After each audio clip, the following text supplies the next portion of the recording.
pertama ada 1 ancaman di bidang ideologi, 2 ancaman di bidang politik, 3 ancaman di bidang ekonomi, 4 ancaman di bidang sosial budaya, 5 ancaman di bidang pertahanan dan keamanan.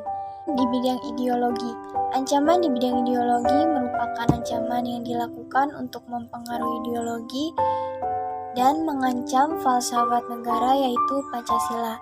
Ancaman ideologi pernah terjadi di Indonesia ketika bertumbuh dan berkembang di Indonesia.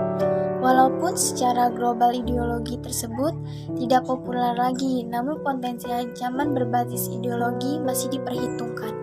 2. Ancaman di bidang politik. Ancaman di bidang politik dapat bersumber dari dalam negeri maupun luar negeri. Ancaman di bidang politik dapat dilakukan dari suatu negara, dapat melakukan tekanan politik terhadap Indonesia.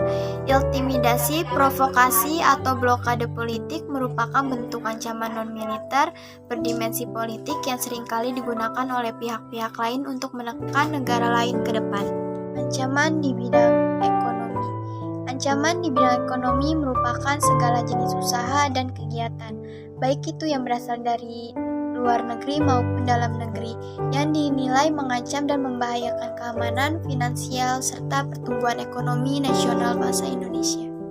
4. Ancaman di bidang sosial budaya. Ancaman sosial budaya merupakan ancaman non-militer yang dinilai membahayakan kedaulatan negara, keutuhan negara, dan keselamatan segenap bangsa di bidang sosial dan negara kita. Ancaman dari dalam dipicu oleh 1. Kebodohan, 2. Kemiskinan, 3. Keterbelakangan, 4. Ketidakadilan. Ancaman dari dalam mengakibatkan 1. Separatisme, terorisme, kekerasan, dan bencana.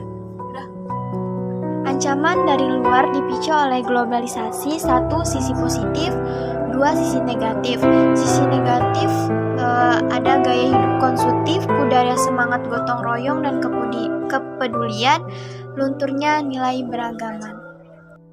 5. Ancaman di bidang pertahanan dan keamanan. Wujud ancaman di bidang pertahanan dan keamanan pada umumnya berupa ancaman militer.